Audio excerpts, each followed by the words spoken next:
మరి ఈరోజు బైబిల్ గ్రంథంలో చాలా విషయాలు మనకి నేర్చుకోవాలి. చాలా విషయాలు నేర్చుకోవటానికి మనమందరూ కూడా ఈ ఆరాధనలో ఈ ఆరాధనలో మనము దేవుణ్ణి కాస్తైనా ఒక గంట అయినా సంతోష పెట్టడానికి ప్రయత్నం చేయాలి. చాలామంది కొన్ని ఆరాధనలో కొన్ని స్థలాల్లో ఎలాగుంటుందంటే ఇంకా అరుపులు, అరిసి అరిసి అరిసి అరిసి అలిసిపోతారు. ఏంటి కేకలు వేసి అలసిపోతారు.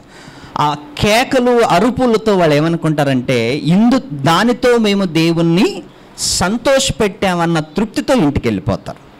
అరుపులు, రెండవది కేకలు, గెంతటాలు, ఇవన్నీ చేసి చివరికి ఆమెనని ఇంటికి వెళ్ళిపోతారు. దాంతో వాళ్ళకి తృప్తి ఏంటంటే మేము దేవుణ్ణి సంతోషపెట్టాం కదా, దేవుణ్ణి సంతోషపెట్టాం. ఎలా ఉంటుందంటే మన అబ్బాయి చిన్నోడు మన ముందు డ్యాన్స్ చేస్తున్నప్పుడు మనకు ఎలా అనిపిస్తుంది? చిన్నోడు మన ముందు డ్యాన్స్ చేస్తున్నాడు అనుకో, మనకి ఎంత సంతోషంగా ఉంటుంది కదా. అరే నా కొడుకు చిన్నగా డ్యాన్స్ చేస్తుంటాడు, అది డ్యాన్స్ కూడా కాదు, స్టెప్పులు కూడా కాదు, ఏదో ఒక రకంగా డ్యాన్స్ చేస్తుంటాడు. ఆ డ్యాన్స్ని చూసి మనం సంతోషిస్తుంటాం. అలాగే సమాజంలో సంఘాలలో డ్యాన్సులు వేస్తున్నప్పుడు అనేకులు ఏం చేస్తారంటే అమ్మో దేవుడు సంతోషించాడు. తమ్ముడు ఆ పిల్లల్ని చూడొకసారి, కెమెరా దగ్గరికి రానివ్వకు. సంతోషిస్తున్నాడని చాలామంది ఆలోచిస్తారు, కానీ కాదు ప్రియులారా. దేవుడికి సంతోషం ఎప్పుడంటే నువ్వు పరిపూర్ణంగా ఎదిగినప్పుడు దేవుడికి సంతోషం. దేవుడికి సంతోషం ఎప్పుడంటే నువ్వు జ్ఞానములో ఎదిగినప్పుడు సంతోషం. దేవుడికి సంతోషం ఎప్పుడంటే నీవు ఇతరులకి సువార్తను ప్రకటించినప్పుడు సంతోషం. గెంతలేస్తే కాదు, కేకలేస్తే కాదు, మరి మన తలకాయ మనమే నేలగొట్టుకుంటే కూడా కాదు. దేవుడు సంతోషించే విధానం ఏంటంటే దేవుడి గురించి మనము ప్రకటించటము, దేవుడి గురించి ధ్యానించటము, దేవుని గురించి సమాజానికి తెలియచేయటం. అందుకే ఈ సమాజంలో దేవుడి గురించి మనము చాలా విషయాలను నేర్చుకోవాలి. ఎందుకంటే ఒక చెడు ఉందంటే ఒకటి మంచి ఉంటుంది, ఒకటి మంచి ఉందంటే ఒకటి చెడు ఖచ్చితంగా ఉంటుంది. ఒకటి ఒరిజినల్ ఉంటే ఇంకొకటి డూప్లికేట్ ఉంటుంది, ఒకటి ఒరిజినల్ ఉంటే ఒకటి డూప్లికేట్ ఉంటుంది, ఒకటి మంచి ఉంటే ఒకటి చెడు ఉంటుంది. ఈరోజు సమాజంలో కూడా అనేక మంది ఎలాంటి వాళ్ళు తయారైపోయారంటే, ఎలాంటి వాళ్ళు ఉన్నారంటే మంచిగా వెళుతున్నప్పుడు చెడును కూడా దాని వెనకాల తీసుకెళ్తుంటారు, చెడును కూడా తీసుకెళ్తుంటారు కదండి.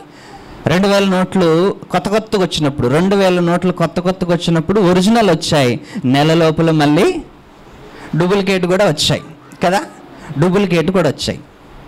మన పళ్ళుల్లో చూడండి, ఫ్రూట్స్లో చూడండి, ఒరిజినల్ ఉంటాయి, అందులో డూప్లికేట్ కూడా ఉంటాయి.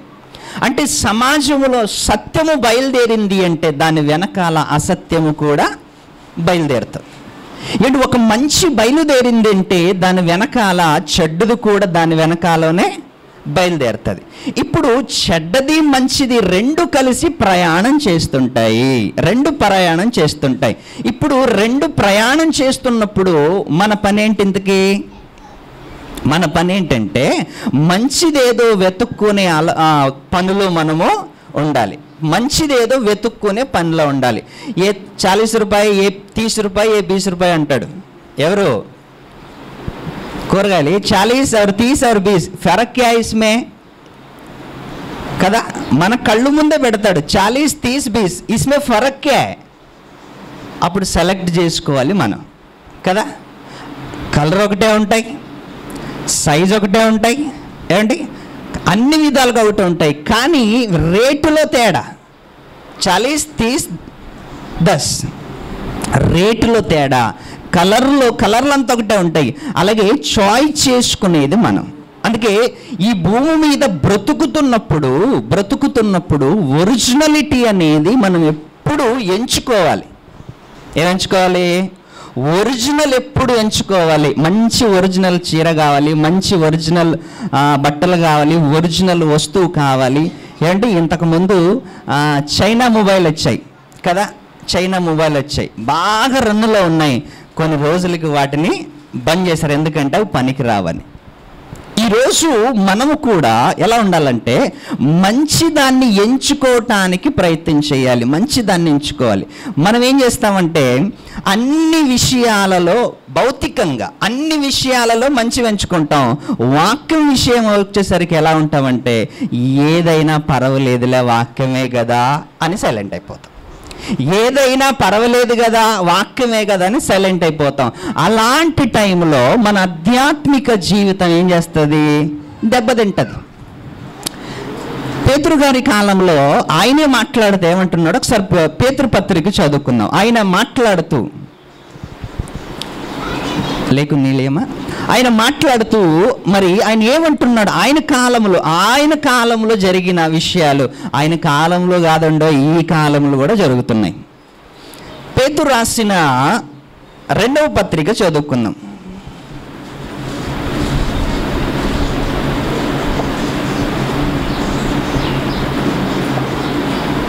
మొదటి వచనం. పేతురు గారు 2వ పత్రిక కూడా యాత్రికులకి రాస్తూ ఏమంటున్నాడంటే మొదటి వచనం, 2వ అధ్యాయము మొదటి వచనం. మరియు అబద్ధ ప్రవక్తులు ప్రజలలో ఉండిరి. ఎవరున్నారంట? అబద్ధ ప్రవక్తులు. ఎక్కడున్నారంటే వీళ్ళు అరణ్యంలో ఉండాలి కదా. మనుషుల మధ్యలో ఏం చేస్తారు?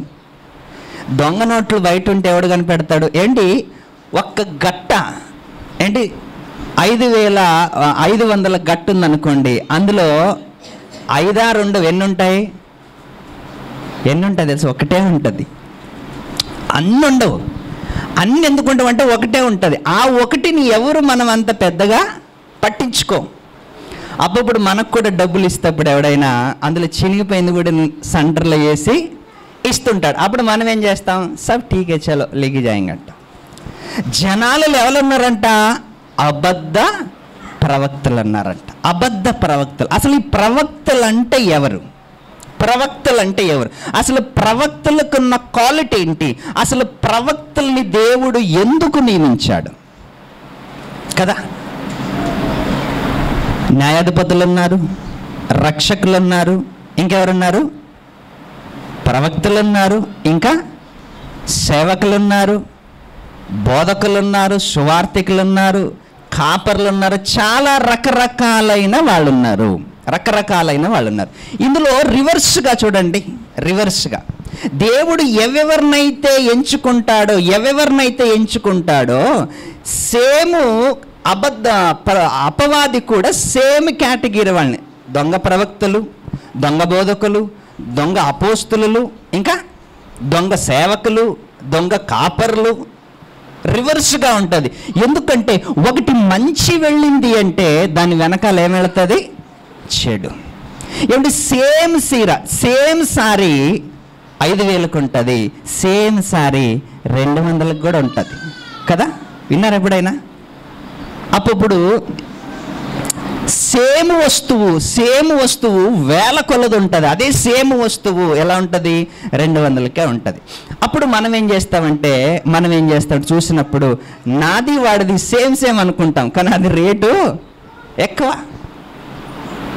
అందుకే ఏమంటుందో, అబద్ధ ప్రవక్తులు ప్రజలలో ఉండిరి. అబద్ధ ప్రవక్తులు ప్రజలలో ఉండిరి. ఎవరిలో ఉన్నారంట? ప్రజల్లో. బయట దొంగను పట్టుకోవచ్చు కానీ చెప్పాలి, ఇంటి దొంగను ఎప్పుడు పట్టుకోలేము. అబద్ధ ప్రవక్తులు ప్రజలలో ఉన్నారంట. ప్రజలలో ఉన్నప్పుడు అటువలనే మీలోను అబద్ధ బోధకులుందరు. అబద్ధ ప్రవక్తలున్నారు, అబద్ధ బోధకులున్నారు. ఈ అబద్ధ బోధకులు ఏం చేస్తారంటే మనుషుల మైండ్ని ఏం చేస్తారంటే దేవుడు చెప్పిన విషయాలపైన వ్యతిరేకంగా రుద్దుతారు. ఎందుకు రుద్దుతారు అంటే ప్రియులారా, వీళ్ళు ఏమనుకుంటారంటే మాకు దేవుడు బయలుపరిచాడు అనుకుంటున్నారు, కానీ దేవుడికి వ్యతిరేకంగా ఉన్నారని వాళ్ళకి అర్థం కాదు. బైబిల్లో ఇలాంటిది ఒక సందర్భం జరిగింది. ఓకే, సో ఈ విషయం ఎందుకు మీకు చెప్పాను అంటే, ఒక అబద్ధ ప్రవక్తులు ఉన్నప్పుడు ఎంత గలిబిలి జరుగుతుందో సమాజంలో, ఎంత డిస్టర్బ్ అవుతారో సమాజంలో బైబిల్లో మనకి చాలా క్లియరిటీగా ఉంది.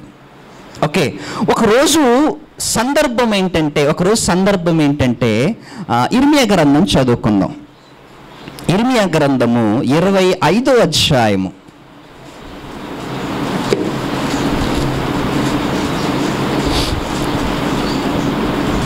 ఇర్మియా గ్రంథము 25వ అధ్యాయము 11వ వచనాన్ని మనం చదువుకుందాం.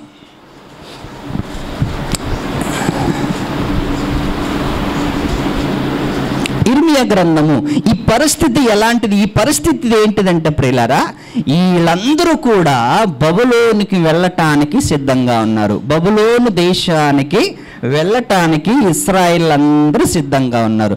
ఒక ప్రవక్త ఏమని ప్రవచిస్తున్నాడంటే, దేశమంతయు పాడుగాను, ఇజ్రాయెల్ దేశం, మన దేశం కాదు, ఇజ్రాయెల్ దేశము, దేశమంతయు పాడుగాను నిర్జనముగాను ఉండును. ఈ జనులు 70 సంవత్సరములు బబులోను రాజునకు దాసులుగా ఉందురు అని ఎవరు చెప్తున్నారు? ఇర్మియా గారు చెప్తున్నారు. ఏమని చెప్తున్నాడంట? ఈ జనులు 70 సంవత్సరాలు, మామూలు సంవత్సరాలు కాదు, 70 సంవత్సరాలు. ఇంతకు ముందు ఎన్ని సంవత్సరాలు ఉండొచ్చారు వీళ్ళు? 430 సంవత్సరాలు ఉండొచ్చారు. ఓకే, 430 సంవత్సరాలు ఐగుప్తులో ఉన్నారు. మరి ఫిలిష్తీయుల చేతి కింద ఎన్ని సంవత్సరాలు ఉన్నారు? బానిసత్వం కింద 430 సంవత్సరాలు ఐగుప్తులో ఉన్నారు. ఫిలిష్తీయుల చేతిలో ఎన్ని సంవత్సరాలు ఉన్నారు తెలుసా? 40 సంవత్సరాలు ఉన్నారు. ఓకే, 40 సంవత్సరాలు ఉన్నారు. 40 సంవత్సరాలు ఐగుప్తు దేశం నుండి విడిపించటానికి మోషే వచ్చాడు. ఫిలిష్తీయుల చేతుల నుండి విడిపించటానికి సంసోన్ వచ్చాడు కదా, సంసోన్ వచ్చాడు. మరి ఇక్కడ వీళ్ళు 70 సంవత్సరాలు ఎక్కడికి వెళ్తున్నారు? బబులోనికి వెళ్ళటానికి సిద్ధంగా ఉన్నాడు. ఒక ప్రవక్త ఆజ్ఞ కూడా జారీ చేశాడు, వీళ్ళు వెళ్ళటానికి సిద్ధంగా ఉన్నారు. చదవండి కిందకి. యెహోవా వాక్కు ఇదే, 70 సంవత్సరములు గడిచిన తర్వాత వాళ్ళ దోషములను బట్టి నేను బబులోను రాజును, ఆ జనులను, కల్దీయుల దేశమును శిక్షింతును. ఆ దేశము ఎప్పుడు పాడుగునట్లును నియమింతును. ఇక్కడ 2 ప్రవచనాలు చెప్తున్నాడు. ఇక్కడ ఒకటి వెళుతున్నారు, రెండవది మళ్ళీ వస్తున్నారు. చూడండి, బాగా ఆలోచించండి. ఒకటేమో వెళుతున్నారు, రెండవదేమో వస్తున్నారు. ఓకే, వస్తున్నారు అని ఇర్మియా ప్రవక్త ఆ రోజు ప్రవచించాడంట. ఎన్ని సంవత్సరాలండి? 70 సంవత్సరాలు. 70 సంవత్సరాలు ఆ దేశంలోకి వెళతారు, రిటర్న్ వస్తారు అని ఇర్మియా గారు ప్రవచించినప్పుడు, కానీ కొన్ని రోజుల తర్వాత మరొక అబద్ధ ప్రవక్త పుట్టాడు. అక్కడ మరొక అబద్ధ ప్రవక్త పుట్టాడు. ఏమని పుట్టాడంటే, ఏమని చెప్తున్నాడంటే, అబద్ధ ప్రవక్త చూడండి, ఈ ఇర్మియా మంచి ప్రవక్త. ఓకే, ఒక దేవుడి తరపున ప్రవక్త ఏం చేస్తున్నాడంటే 70 సంవత్సరాలు వెళుతున్నారని ఇర్మియా గారు చెప్తే, ఆ జనములో నుంచే మరొకడు వచ్చి ఏమని చెప్తున్నాడంటే, మీరు 70 సంవత్సరాలు వెళ్ళరు. ఎన్ని సంవత్సరాలు వెళ్తారంట? 2 సంవత్సరాలే వెళ్తారంట. చూసారా? చూడండి, 28వ అధ్యాయం చూడండి. ఇక్కడ ఇర్మియా గారు ఏమంటున్నాడంటే, 70 సంవత్సరాలు వెళ్తున్నారని ఇర్మియా గారు అంటే, అందులో ఒకడు లేచి ఏమంటున్నాడు తెలుసా? 28వ అధ్యాయం మొదటి నుంచి చివరి వచనాల వరకు మనం ధ్యానించుకుందాం.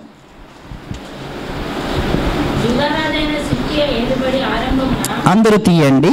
చూడండి, ఇర్మియా గారికి అబద్ధ ప్రవక్తకి వాదోపవాదాలు జరుగుతున్నాయి. ఎందుకు అంటే దేవుడి తరపున నిలబడిన ప్రవక్త ఇర్మియా గారైతే దొంగ ప్రవక్త మధ్యలో నుంచి వచ్చి ఏం మాట్లాడుతున్నాడంటే చదువు. యూదారాజైన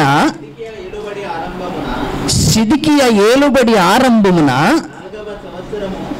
4వ సంవత్సరము 5వ నెలలో ప్రవక్తయును అజరు కుమారుడైన అనన్య యాజకుల ఎదుటను, ఈయన ప్రవక్త కాదు, ఈయన తండ్రి ప్రవక్త, ఈయన ప్రవక్త ఏం కాదు, ఈయన తండ్రి ప్రవక్త, యాజకులలో ప్రజలందరి ఎదుటను. చూసారా, ఇర్మియా గారు ఏం ప్రకటించాడు? 70 సంవత్సరాలు అన్నాడు. కానీ అదే ప్రజల మధ్యలో ఈయనేమంటున్నాడు? లేచి యెహోవా మందిరములో నాతో ఇలాగ నేను ఇశ్రాయేలీయులు దేవుడును సైన్యములకు అధిపతియగు యెహోవా ఇలాగ సెలవిచ్చుచున్నాడు, నేను బబులోను రాజు కాడిని విరిచి ఉన్నాను. 2 సంవత్సరములలోగా బబులోను రాజైన నెబుకద్నెజరు ఈ స్థలములో నుండి బబులోనుకు తీసుకొని పోయిన చూడండి, ఈయన ఏమంటున్నాడు ఇక్కడ? ఇంకా ఏమంటున్నాడంటే 2 సంవత్సరాల లోపు కాడిని ఏం చేస్తాడంట? ఇరగొట్టేస్తాడు. ఆయనేమో 70 సంవత్సరాలు వెళుతున్నాడని ఇర్మియా గారంటే, ఈయనేమో మధ్యలో లేసి ఏమంటున్నాడు? 2 సంవత్సరాలలోపే మీరు మళ్ళీ రిటర్ను వచ్చేస్తారు. ఇప్పుడు జనాలకి ఏది ఇష్టం చెప్పాలి? 70 సంవత్సరాల 2 సంవత్సరాల? 2 సంవత్సరాలే కదండి జనాలు కోరుకునేది. ఈరోజు ఎక్కువగా నిజానికంటే, ఒరిజినల్ కంటే సమాజం దేన్ని ఇష్టపడుతుంది? అబద్ధాన్ని, మోసాన్ని, దగాన్ని. ఎప్పుడు అబద్ధాన్నే ఇష్టపడుతుంది.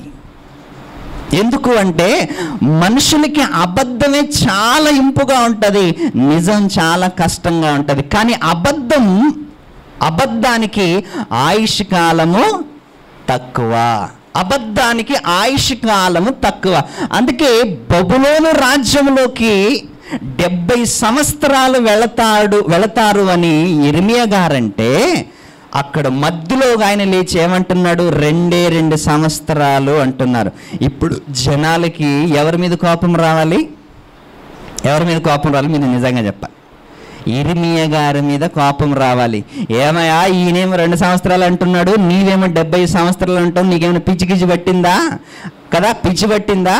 2 సంవత్సరాలే కదా, పోయేస్తాంలే, 70 సంవత్సరాలు ఎవడు ఉండాలి అని ఇర్మియా గారి మీద అందరూ సనుక్కున్నారంట, కోపంతో ఉన్నారంట. అంతే కదా, ఎవరైనా అంతే. నేటి మన పరిస్థితి కూడా అంతే. నిజం చెప్పినా ఒప్పుకోరు, అబద్ధాలు చెప్పండి మామూలుగా ఓటేస్తారు. చదువు కిందికి తమ్ముడు. యెహోవా మందిరపు ఉపకరణములన్నిటినీ మరలా తెప్పించేది. ఎన్ని సంవత్సరాల్లో? 2 సంవత్సరాల్లో. ఇర్మియా గారు ఎన్ని సంవత్సరాలు ప్రకటించాడు? 70. ఇర్మియా గారేమో 70 ప్రకటించాడు, ఈయనేమో 2 సంవత్సరాల్లో తిరిగి తిప్పేసుకొస్తానంటున్నాడు. అంటే జనాల్ని మొబ్బు కప్పటానికి, జనాలని మోసం చేయటానికి. అందుకే పేతురు గారు ఏమన్నారంటే, అబద్ధ ప్రవక్తులు ఎక్కడున్నారంట? ప్రజల్లోనే ఉన్నారంట. చాలా కష్టం కదండి, చాలా కష్టం. అందుకే ఎప్పుడైనా నిజాన్ని నమ్ముకున్నామంటే, నిజం పైన నిలబడ్డాము అంటే, కష్టమైన నష్టమైన దానిపైనే నిలబడాలి. అందుకే పౌలు గారు ఏమంటాడంటే, మేము ప్రకటించిన సువార్త కాకుండా ఆ సువార్తకు భిన్నంగా మళ్ళీ మేమొచ్చి ప్రకటించిన దయచేసి మీరు నమ్మకండి అంటున్నాడు. నమ్మకూడదు కదా, నమ్మకూడదు, అస్సలు నమ్మకూడదు. దేవుడు మాట్లాడుతున్నప్పుడు ఇంకోటి ఏంటి తెలుసా? ఒక సేవకుడు మాట్లాడాలంటే, ఒక సేవకుడు మాట్లాడుతున్నాడు అంటే, లేకపోతే ఎవరైనా మాట్లాడటానికి ఇష్టపడుతున్నాడంటే ఎవరి మీద ఆధారపడాలి?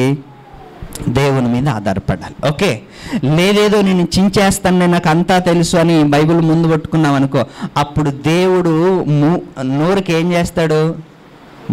ఏంటి? ప్యాక్ చేస్తాడు. దేవుని మూలముగా నువ్వు మాట్లాడాలి. అందుకే యేసుక్రీస్తు ఏమంటాడు తెలుసా? నువ్వు వెళ్ళి నిలబడు, మాట్లాడేది ఎవరు? దేవుడు. నువ్వు వెళ్ళి నిలబడు, మాట్లాడేది దేవుడు. నువ్వు మాట్లాడాలంటే దేవుడు నీ నోటికి సహాయము చెయ్యాలి. మరి తెగించిన వాడు మాట్లాడుతుంటాడు. అందుకే ఆయన మాట్లాడుతున్నాడు. ఈయనేమో 70 అంటున్నాడు, ఆయనేమో 2 సంవత్సరాలు అంటున్నాడు. కిందకి చదువుకుందాం, కంటిన్యూ ఆ చాప్టర్ అంతా చదువుకుందాం ఈరోజు. బబులోను రాజు కాడిని విరగగొట్టి యెహోయాకీము కుమారుడును యూదా రాజైన యెకొన్యాను బబులోనునకు చెరగా కొనిపోయిన యూదులందరినీ ఈ స్థలమునకు తిరిగి రప్పించేదని. ఎన్ని సంవత్సరాలు? 2 సంవత్సరాలు. బాగా ఆలోచించండి. 2 + 70 2 ఇర్మియా గారి కౌంటింగ్ ఎంత? 70. ఈ అనన్య కౌంటింగ్ ఎంత? 2. వీళ్ళిద్దరి మధ్యలో పోటీలు జరుగుతున్నాయి. ఇప్పుడు జనాలు ఏం చేస్తున్నారు? ఒరిజినల్ ఎవరిది? ఇంతకి జనాలకి ఏం కావాలి? ఏమంటే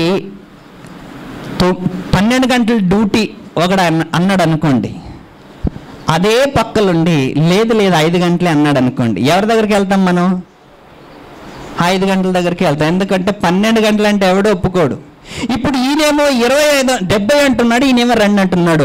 అక్కడ జనాలు అందరూ కూడా ఈయనకే ఓటేస్తున్నారు. ఎందుకంటే 2 సంవత్సరాలు కదా అని. చూడండి, అబద్ధ బోధ ఎంత వేగంగా ఉంటుంది, ఎంత తీపిగా కూడా ఉంటుంది అండి. ఇప్పుడు మార్కెట్లో చాలా ఫ్రూట్స్ వచ్చాయి తెలుసా? చాలా ఫ్రూట్స్ వచ్చాయి. మీరు ఫ్రూట్స్ తిన్నప్పుడు ఒరిజినల్ ఫ్రూట్స్ ఒకలా ఉంటుంది, ఇంజెక్షన్ వేసిన ఫ్రూట్స్ ఒకలా ఉంటుంది. ఇంజెక్షన్ వేసిన ఫ్రూట్స్ చాలా తీగా ఉంటుంది. అదే ఒరిజినల్ ఫ్రూట్స్ మాత్రం అంత తీగా ఉండదు. దాని సారం ఏంటో అదే మనకు చూపిస్తుంది. అలాగే ఒరిజినలే, అబద్ధమే. ఈరోజు అబద్ధాలు ఎక్కువయ్యేసరికి జనాలు కూడా ఏం చేస్తున్నారంటే, ఏదో ఒకటిలే నమ్ముకుందాం, ఏదో ఒకటి పాటిద్దాం, ఏదో ఒకటి ఆచరిద్దాంలే, పోయేదేముంది? వాళ్ళేమో పరలోకం అంటారు, నరకం అంటారు, స్వర్గం అంటారు, అవన్నీ తర్వాత సంగతి, ముందు మా బ్రతుకులే బాగలేవు అనుకుంటారు.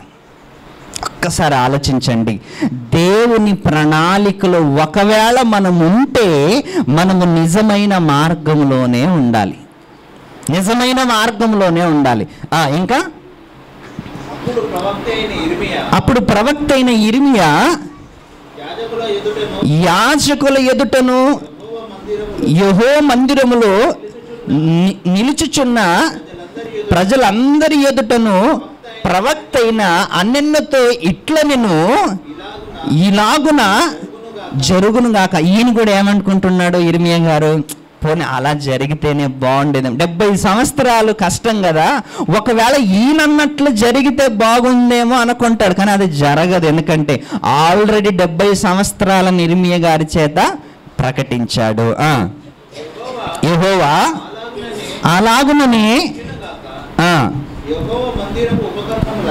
యెహోవా మందిరపు ఉపకరణములన్నిటినీ చెరగా కొనుపోబడి వారిని అందరినీ యెహోవా బబులోనులో నుండి ఈ స్థలమునకు తెప్పించి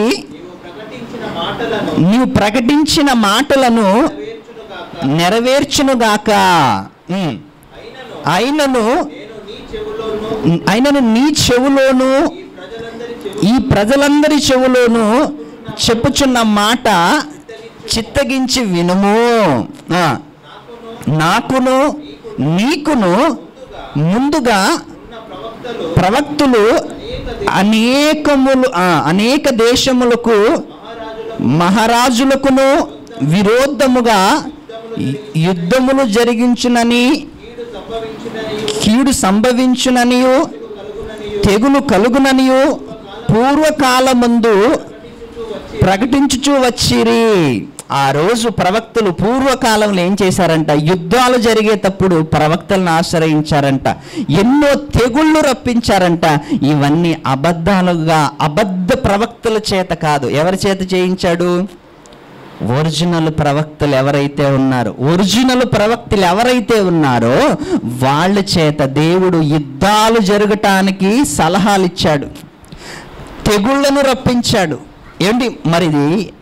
దావీదు గారు యుద్ధానికి వెళ్తేటప్పుడు ఎవరిని అడిగాడు? ప్రవక్తలను అడిగేవాడు.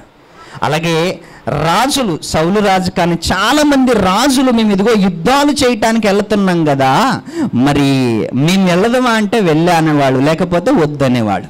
ఆ రోజు రాజులు ప్రవక్తల మీద ఆధారపడేవాళ్ళు. మేము యుద్ధానికి వెళ్ళాలా వద్దా. ఒకవేళ అబద్ధ ప్రవక్తలను అడిగారు అనుకోండి, వెళ్ళండి అంటే అక్కడికి వెళ్ళి ఏమయ్యేవాళ్ళు? అందరూ చచ్చిపోయేవాళ్ళు. దేవుడు వెళ్ళమంటే వెళ్ళేవాళ్ళు, వద్దంటే ఆగిపోయేవాళ్ళు. అది ఎవరి చేత పంపించేవాడు? దేవుడు ప్రవక్తల చేత పంపించేవాడు. ఎందుకంటే ప్రవక్తులు అంటే ముందొచ్చే భవిష్యత్తుని చెప్పేవాళ్ళు. ఇర్మియా గారు కూడా ముందు జరగబోయే భవిష్యత్తును చెప్తున్నాడు. 70 సంవత్సరాలు మీరు వెళ్తున్నారు కాబట్టి ముందుగానే చెప్తున్నాడు. దానికి అడ్డంగా అన్నీ ఏం చేస్తున్నాడంటే లేదు 2 సంవత్సరాలే అంటున్నాడు. ఒక్కసారి మీరు ఆలోచించండి. ఇలా అబద్ధాలు ఆడే ప్రవక్త ఒకవేళ జనాలలో ఉంటే బ్రతుకుతాడా? ఎందుకంటే ఈయన ఎవరికి వ్యతిరేకంగా మాట్లాడుతున్నాడు? దేవునికి వ్యతిరేకంగా మాట్లాడుతున్నాడు. సమాజాన్ని తప్పుదారి పట్టిస్తున్నాడు, సమాజాన్ని అడ్డుదారి పట్టించి దేవునికి వ్యతిరేకంగా మాట్లాడుతున్నాడు. కిందకి చదువుకుందాం. అయితే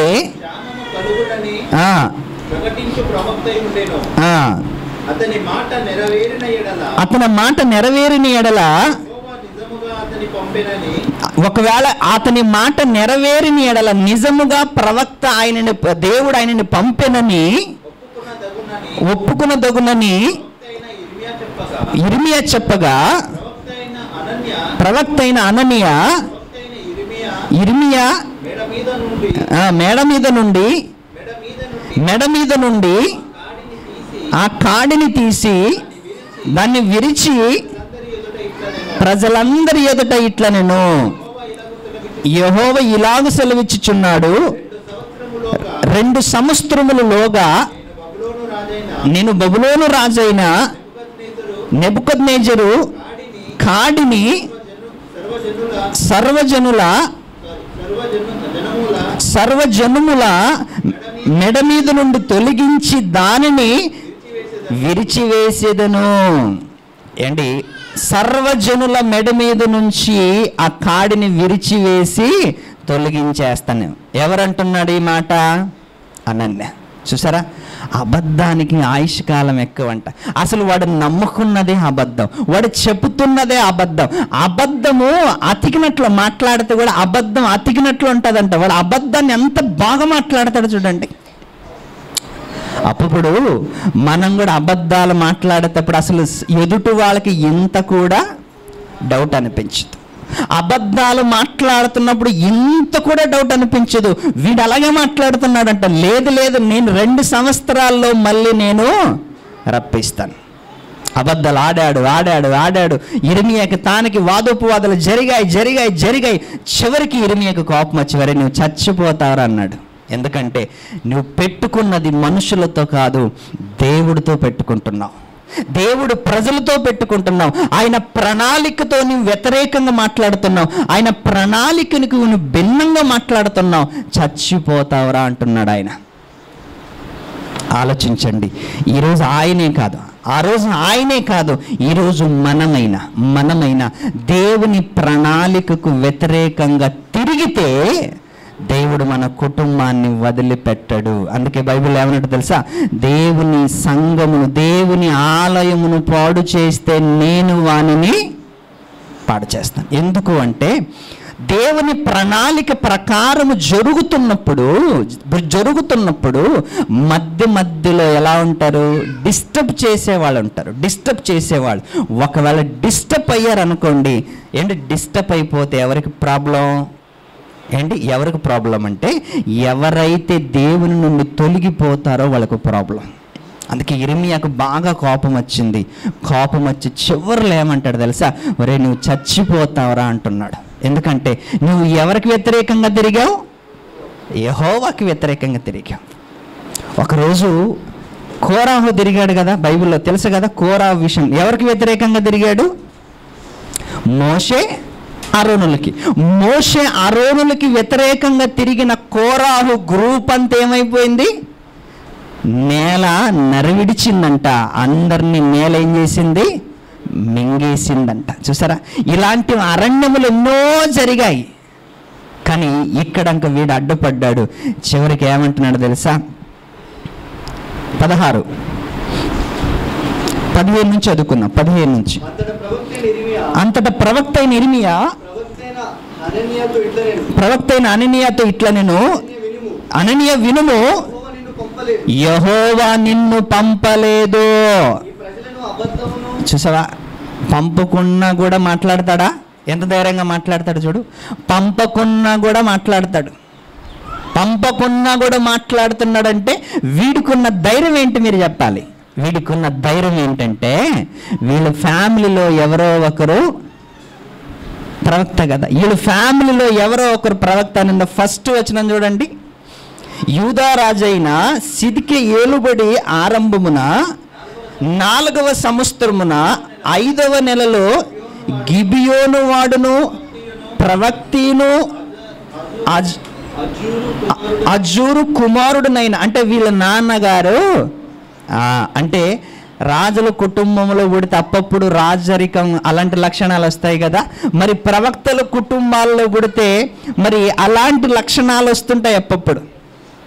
మీ తండ్రి ఎమ్మెల్యే అనుకోండి కదా, మన తండ్రి ఎమ్మెల్యే అనుకోండి. మనకి ఎమ్మెల్యే పదవి అయితే ఉండదు, కానీ ఎమ్మెల్యే కంటే మన ఫోజ్ ఎట్లుంటుంది?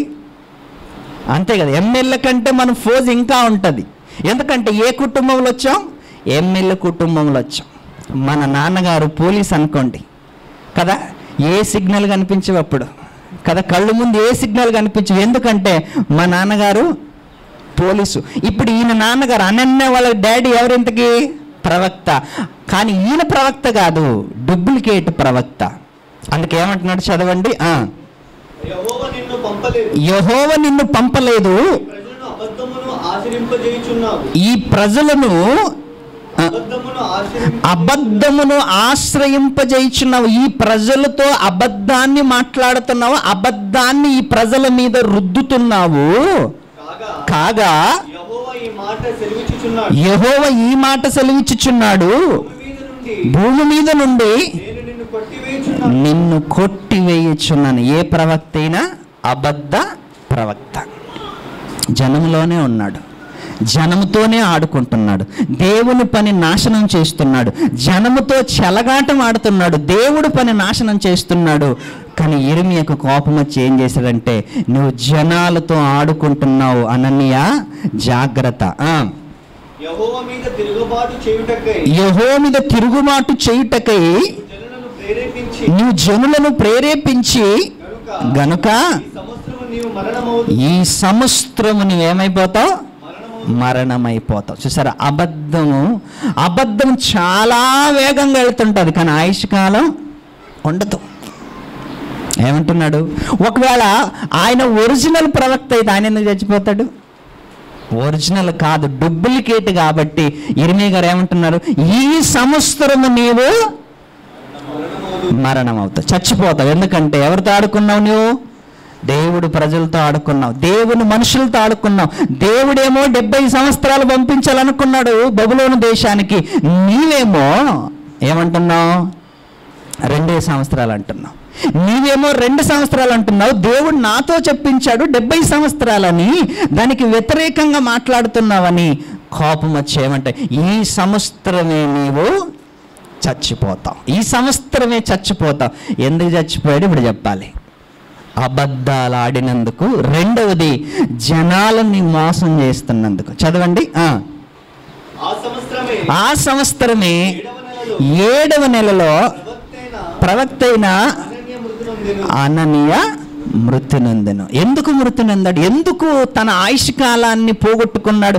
ఎందుకు తొందరగా చచ్చిపోయాడు? మీరు చెప్పాలి. నాకు అనిపిస్తుంది ఇర్మియా కంటే చిన్నవాడే అనిపిస్తుంటుంది కదా, ఇర్మియా కంటే చిన్నవాడే అనిపిస్తుంటుంది.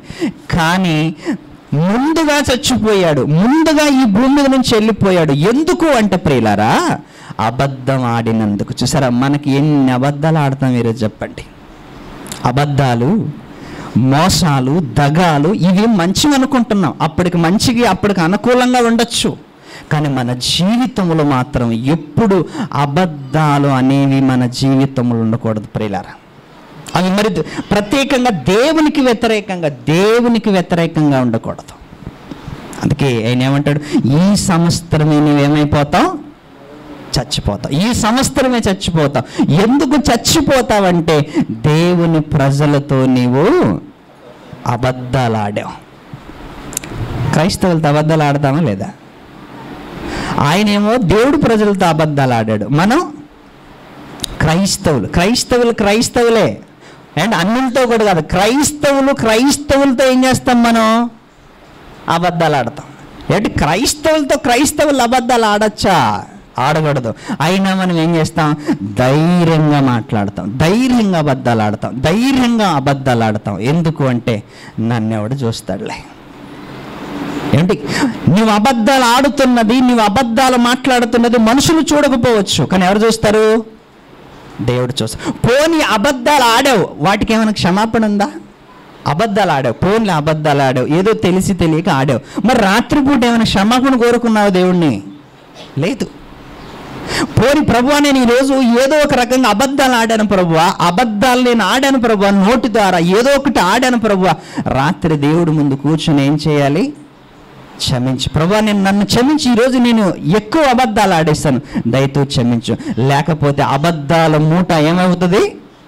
ఎక్కువ అవుతుంది. అబద్ధాల మూట ఎక్కువ అవుతుంది. మనం చేసే మోసాలు కానీ, మనం చేసే అబద్ధాలు కానీ ఎవరినో బాధ పెడతాయేమో అనుకోకండి, అవి చివరికి మన దగ్గరకే వస్తాయి. అందుకే దేవుడి చేతిలో మనం ఎలా ఉండాలంటే, మనల్ని మనము తగ్గించుకొని బ్రతకాలి. దేవుడి చేతులు తగ్గించుకొని బ్రతకాలి. దేవుడి దగ్గర మనం తగ్గించుకొని బ్రతికితే అప్పుడు నిన్నేం చేస్తాడు? ఆయన హెచ్చిస్తాడు. అందుకే అన్నన్న జీవితం ఏమైపోయిందంటే అర్ధాంతరంగా ముగిసిపోయింది. ఏం పాపం, చక్కగా బ్రతికేవాడు, కానీ మరి ఎందుకు అలా ప్రేరేపణ కలిగిందో, ఎందుకు అలా దుస్థితి కలిగిందో? జనాల చేత అబద్ధాలు ఆడాడు, దేవుడికి వ్యతిరేకంగా తిరిగాడు, దేవుణ్ణి మోసం చేశాడు. అండ్ ఒక్కసారి ఆలోచించండి, మనం ఏదో మోసం చేయనట్లుగా ఉన్నామేమో. అంటే మనం కూడా మోసాలు చేసాం, మనం కూడా అబద్ధాలు ఆడాం, మనం కూడా అనరాని మాట్లాడినాం. ఈ అన్నిటికీ పశ్చాత్తాపం అనేది ఒక రోజు ఉంటుంది ప్రియులారా. పశ్చాత్తాపపడాలి, దేవుడి దగ్గర మోకరించాలి. ప్రభువా, ఈరోజు నేను అబద్ధాలు ఆడాను, ప్రభువా ఈరోజు నేను అబద్ధాలు ఆడాను, దయతో నన్ను క్షమించు. క్షమించమని ఒక్కసారి నీవు అడిగావనుకో, దేవుణ్ణి నీ అబద్ధాలని, నీ మోసాలని క్షమించటానికి దేవుడు సిద్ధంగా ఉన్నాడు. ఎందుకంటే నేను ఈ రోజంతా అబద్ధాలు ఆడలేదండి అనేవాడు ఎవడు లేడు ప్రియులారా. ఈ రోజంతా నేను ఏ పాపం చేయలేదండి అనేవాడు ఎవడు లేడు. ఏదో ఒక అబద్ధం, ఏదో ఒక వంకర చూపు, ఏదో ఒక మోసం, ఏదో చిన్నదైనా ఏంటి దేవునికి వ్యతిరేకం ఉంది. చిన్నదైనా పెద్దదైనా అన్నీ ఒకటే. అందుకే అనన్య జీవితం ఏమైంది? నాశనమైంది. అంటే అబద్ధాలు ఆడేవాళ్ళు బయట ఎక్కడుంటారు? ఛానల్లోనే ఉంటారు, మన మధ్యలోనే ఉంటారు, మన దగ్గరే ఉంటారు. కానీ మనల్ని మనం ఏం చేసుకోవాలంటే, ఎందుకంటే బాప్తీసం తీసుకున్న తర్వాత నీళ్ళల్లో మునిగిన తర్వాత బయటికి వచ్చిన తర్వాత గత జీవితం ఫుల్ స్టాప్ పెట్టేశాం, గత జీవితాన్ని విడిచిపెట్టేశాం, గత జీవితం పోయింది. మళ్ళీ ఒక కొత్త జీవితం ప్రారంభించుకోవాలి. ఒక కొత్త జీవితంలో మనం ఎదగాలి. దినదినము మనం క్రీస్తులో నూతనపరచబడాలి. దినదినము దేవుడికి మనం కొత్తగా అనిపించాలి. దినదినము కొత్తగా అనిపించాలి. మనం ఎప్పుడు కొత్తగా అనిపిస్తామంటే, ఏదైనా ఫంక్షన్ అంటే కొత్తగా అనిపిస్తాం కదా. ఏదైనా ఫంక్షన్ ఉంటే, ఏదైనా పండుగ ఉంటే కొత్తగా అనిపిస్తాం. కానీ దేవుడికి మనం దినదినం ఎలా అనిపించాలంట? కొత్తగా అనిపించాలంట. ఎందుకంటే రోజు రోజుకి మన జీవితం చేంజెస్ రావాలి, రోజు రోజుకి మన జీవితంలో మార్పు రావాలంట. అందుకే దేవుడు ఇవన్నీ మనకి ఎందుకు గుర్తు చేస్తాడంటే, అబద్ధాలకి మీరు దూరంగా ఉండండి, అబద్ధాలు ఆడకండి. అబద్ధాలు ఆడితే ఏమవుతుంది? రెండో లేడీని చూపమంటారా? అబద్ధం ఆడినందుకు రెండో లేడీ అబద్ధం ఆడినందుకు ఏమైంది తెలుసు కదా. ఎవరు? సఫేరా ఏంటి? ఏమాడింది? అబద్ధం ఆడింది. అబద్ధాలు ఆడినందుకు ఏమైనా ఆయుష్కాలం పెంచుకున్నదా? ఆన్ ద స్పాట్ ఏమైంది? చచ్చిపోయింది. ఎందుకు అబద్ధం ఆడింది ఆమె?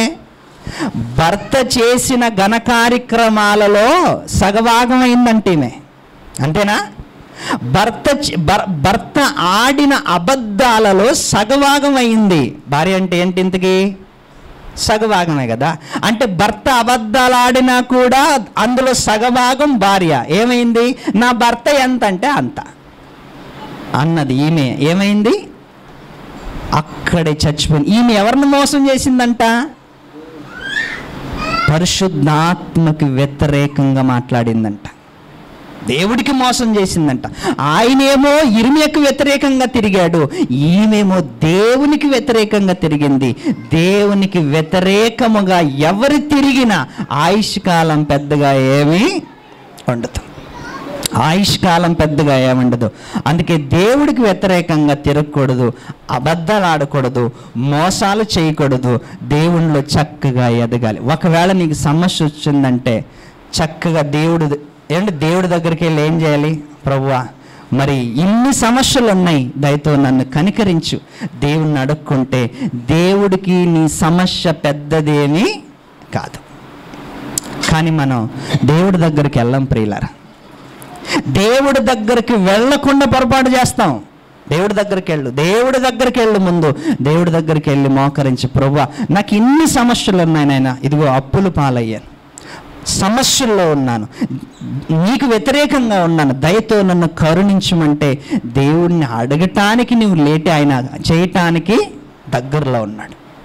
అప్పులు బాధ ఏంటి? సమస్యల, కుటుంబం బాధ, ఉద్యోగాల, ఇవన్నీ కూడా ఒక్కసారి దేవుడి సన్నిధిలో ఎప్పుడైనా పెట్టామండి. కానీ ఎందుకు పెట్టామంటే మనకు ఒకటి ధైర్యం ఏంటంటే, ఈరోజు కాకపోయినా రేపు వస్తుందిలే అనుకుంటాం. ఈరోజు కాకపోయినా రేపు వస్తుందని ఇలా రేపు రేపు రేపు రేపు అనుకుంటే జీవితం అంతా గడిచిపోద్ది. మరి దేవుడు మనకి ఎప్పుడు ఇవ్వాలనుకుంటాడు చెప్పండి?